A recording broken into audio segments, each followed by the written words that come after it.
With all the big buzzing business news of the day, I'm Vikram Oza with all the stories that we've been tracking. But right now we have this news coming through. It's a sudden move. The South Korean president Yoon Suk Yeol has declared an emergency martial law in the country. It's happened today, accusing the country's opposition of controlling parliament, sympathizing with North Korea, and paralyzing the government with anti-state activities. Now, President Yoon had made the statement during a televised briefing today. He vowed to eradicate pro-North Korean forces and protect the constitutional democratic order. It isn't clear yet how the announcement is going to affect the country's governance. Perhaps the democratic system is going to get affected as well. But how exactly, we don't know. Yoon's approval rating has dipped in recent months. This we know. And the leader has struggled to push his agenda against an opposition-controlled parliament since he's come to power in the year 2022. So following this move, South Korean currency, the won, has seen a sharp fall. Whereas you're seeing US-listed stock of Samsung, which has come under massive selling pressure.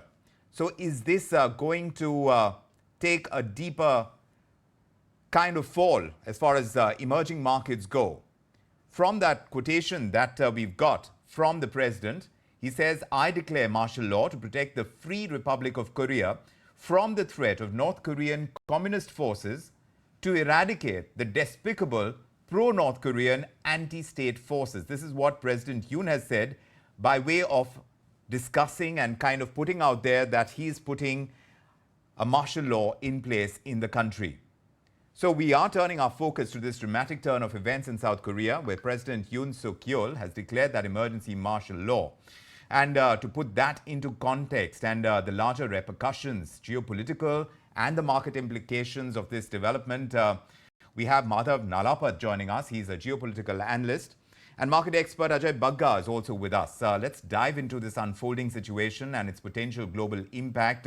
Ajay is here. Ajay, we're seeing what is unfolding. The won sharply depreciating, Samsung stock under heavy selling pressure. How do you expect global investors now to react in the short term? Could this spark a broader risk aversion when it comes to emerging markets? See, the Korean exchange has said they will function as normal. The party leader of the president has opposed this on a Facebook post, and the defense minister has called for the military. So we really don't know what is happening right now. It's actually come out of the blue.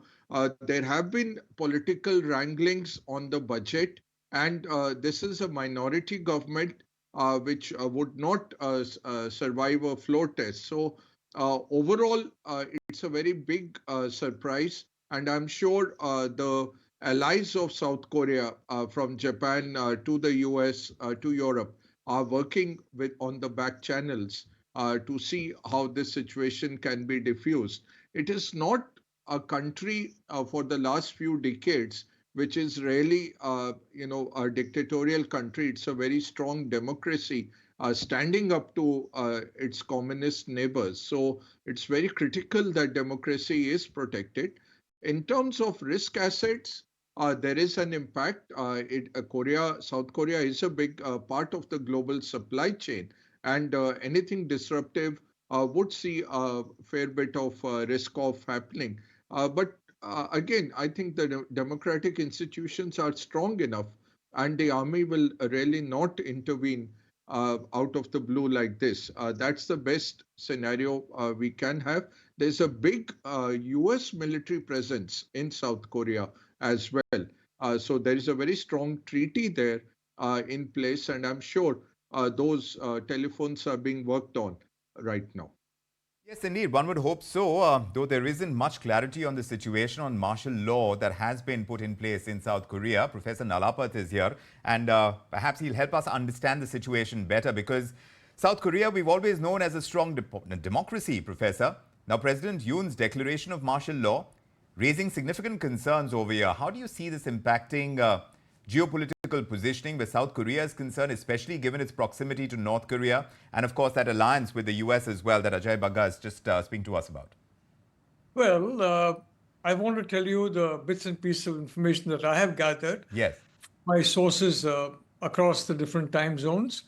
One, North Korean soldiers are in Russia, not so much for fighting as for learning how to fight. They're learning how to fight with modern weapons. The Russians are sometimes using very modern weapons on the front line. The Korean troops are also there, and they're learning how to use very modern weapons. So, more than actually fighting, they are learning how to fight using the most modern techniques.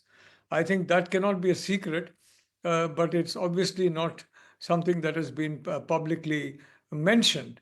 Now, the second point is look, South Korea, in my view, made a mistake along with Japan in supporting so openly the United States stand on the Ukraine war.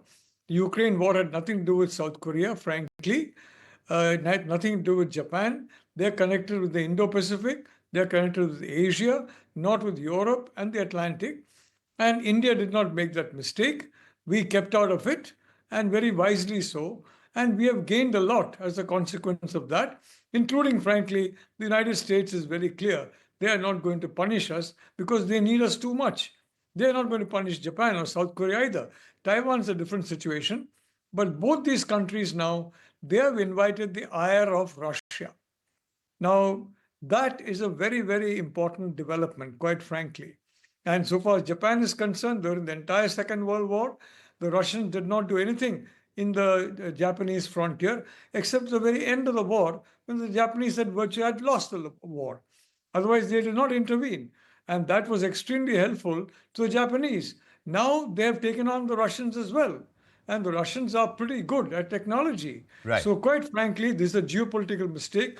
I'm sure President Yoon is aware of certain threats facing South Korea. Yes. Certain threats facing South Korea from the Russians, from the North Koreans.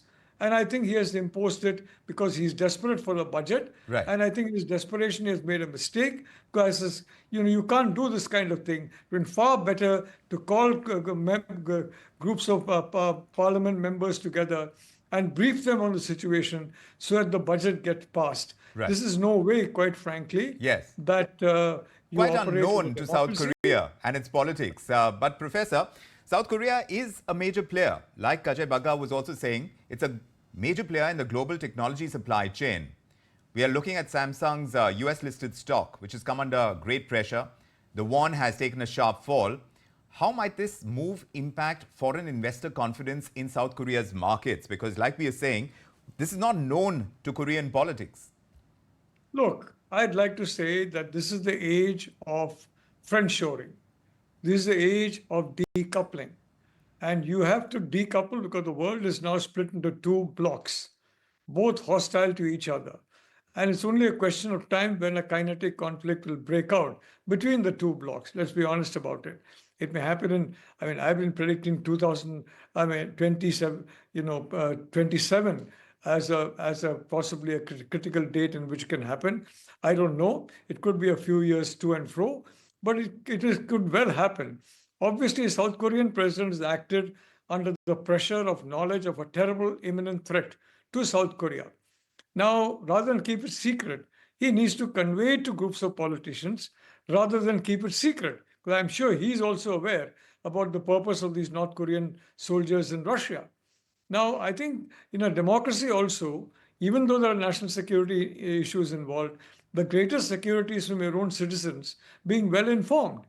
And from that point of view, I do believe the declaration of emergency was a mistake, but it shows the desperation of President Yoon, who is a patriot, let me tell you. Right. And I do not believe that there will be significant issues there. Right. But this is also a lesson to South Korea, to Taiwan. These are vulnerable countries. Yes. And it's a lesson to both of them. For heaven's sake, friendshore, decouple, and ideally come to India. We have nuclear weapons. We have very strong missile system. No country is going to dare on more than a token kinetic war with us. Yes, but Come what to happens India. in the moment right now is what we're trying to get at. Ajay, do weigh in on this, with South Korea being that critical hub for semiconductors, for tech supply chains. How vulnerable are global tech markets to prolonged political instability if that is what we're going to see in South Korea? Firstly, my assessment is that the president will be on his way out because the ruling party as well as the opposition, the Democratic Party, both have come together against the martial law. So this is, unheard of in a democracy where they are putting media controls, where political expression is being curbed and emergency has been declared, martial law has been declared. It won't stay for too long. That is the assessment right now that the markets are making, that this is a transient phase. There will be a change of government that will come through. Perhaps you will need one more election to be called, and with a caretaker president in place. So we are hoping that this does not get prolonged. If this gets prolonged, Korea is a big supplier both of high-end technology and tertiary technology. Its two biggest trading partners are the US and China. So a lot of the finished high-end Chinese goods depend on tertiary Korean goods, as do finished Japanese goods. So it's a big part of the global electronics, semiconductors, high-end value chain. So there will be some amount of disruption, but the sentiment is the bigger issue. Vikram, we were seeing better sentiment with the Israel-Hezbollah 60-day ceasefire. We were seeing better sentiment with Ukraine talking about truce and putting some conditionalities, but definitely everybody is talking about a stop to that shooting war. So that risk on could move to risk off very fast if this crisis deepens or continues. Right now, our assessment is it won't continue for too long, and saner voices will prevail. Korea today could not withstand North Korea and China combined without the US might behind it. There are over 29,000 US soldiers which are there in South Korea. The US nuclear umbrella protects South Korea from being overrun by the Northern Korean army. So clearly, the US will have a voice at the table, and you can expect that diplomatic channels would be working on resolving this issue. We've seen geopolitical shocks historically. They drive investors to safe havens like the dollar, like gold, like treasuries. What are the immediate safe haven trends that you're observing now or anticipating after this martial law has been put in place in South Korea? Sorry, is that for me? No, that was for Ajay Bagga again. Exactly. Okay, sorry. The name didn't come through. Vikram, you're spot on. I am expecting cryptos to go up. For example, I'm expecting gold to go up. There will be a flight to safety. Both the yen and the dollar will get bought into. US treasuries, you can expect the yields to go down. It is a very difficult world today. We saw French yields reaching the Greece yield levels. We are seeing China borrowing at cheaper rates than Japan. We are expecting Bank of Japan to come in and raise rates at its next meeting in the next fortnight. So a lot of things were already moving for the markets, apart from the year end coming and profit booking setting in, tax years ending in a lot of countries. All that was being factored in, and we could have done without this. But safe haven buying will come in. I can't see the US markets right now. Perhaps you can tell us how the US markets are reacting. But people will be taking out their contingency plans and those plans, Vikram, are quite robust because the probability of a North Korean horde attacking South Korea or a North Korean missile bombardment of South Korea is always factored in. When I was working for foreign banks, you would never offshore functions into South Korea because you were so close to the North Korean and the Chinese borders. So that way, there will be robust contingency plans for global business, but it will impact the risk sentiment. Again, I would reiterate, hopefully, this will be a short-lived move, and we'll see the US exerting some pressure to bring back sanity. Thank you were saying, this has a dramatic effect on the markets at the moment. The Korean won, like I mentioned, has tumbled to a 2-year low, and Korean ETFs have dropped sharply. Even the London-listed shares of Samsung have lost about 5 percentage points in trade now that we are seeing this entire drama unfold as far as South Korea is concerned. And this drop that we are seeing in the US markets that you were asking me about, Ajay, Dow Jones is down by about 0.3 of a percentage point. The Nasdaq is taking a knock of about 0.1%. S&P 500 about 1/5 of a percent. So it's not extremely sharp, but we are seeing a sea of red even as we speak. But of course, the Samsung stock is going to be watched the most, and that's where we are seeing the MSCI South Korea ETF down about 5.1% in US trade. So there is an effect, and it is kind of getting a little more profound. Professor Nalapat, given the ongoing tensions on the Korean Peninsula, could this internal turmoil embolden a North Korea, alter the power dynamics in East Asia? What risks do you see for global markets right now? Look, I'm not worried about North Korea. Basically, I think it's for self-protection and self-defense. I'm worried about Russia and India. We have signed the Quad. We have completely vitalized the Quad under Prime Minister Modi. We have signed the 4 foundation agreements of the US. We are, in all but formality, a security partner of the United States and other democracies. The Quad is, I think it's a short step away from becoming a security alliance in public. It already is informally. So, quite frankly, it is quite possible to differ with the United States on some of its priorities outside your immediate region and still remain a partner of the United States within your region. And in our case in India, we are very clear. We are interested in jointly fighting for democracy in the Indo-Pacific. And frankly, we don't believe Ukraine has been of help at all. And if you check my writings, Abhishek, from 2022 onwards, I've been saying this war cannot be won by Ukraine. And whoever is supporting Ukraine is just sending the Ukrainian people to hell, which is exactly what has happened now. And everybody has realized that. You please check my writing from the very beginning. So I would say the threat is now from Russia. The Russians will not forgive South Korea for having, got into this particular conflict of Ukraine. Right. And now I'm told there's something about South Korean weapons going to Ukraine. I hope that's not true, because then the Russian angle is much more. Right. I'm worried about Russia. Fair enough. And I'm worried about modern war. Right. So you've seen what happened with Hezbollah. You've seen exactly what happened about, mobile phones.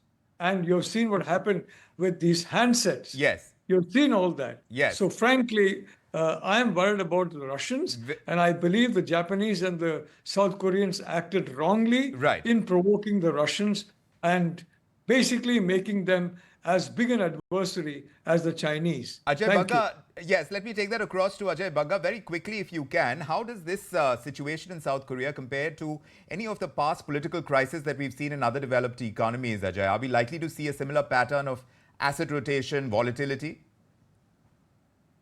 EMs have been seeing outflows, and even the Korean markets have been seeing outflows this year. So there will be a part going out. The other part is, Vikram, that you have ETFs available. So people will be shorting those ETFs to cover their exposure within Korea itself. So that's why you're seeing these 5% moves on the ETFs. And there will be derivatives wrapped around these ETFs as well. That will be happening. But on a broad macro sense, there will be a flight to safety. So US treasuries, US dollar, Japanese yen, gold, and crypto. You will see all these rallying today. Well, thank you, Professor Nalapat, Ajay Bagga, for your insights tonight. President Yoon's declaration of martial law sending shockwaves through both South Korea's political landscape and, of course, global markets, like I've been mentioning. The won's sharp depreciation, heightened uncertainty now. The coming weeks are going to be crucial, determining how this crisis unfolds and the broader impact it has on regional stability and also investor sentiment. We're going to continue to monitor the situation closely. Gentlemen, thank you for joining us with your perspectives on Business at 9. If you like this video, then like, share and subscribe to ET Now.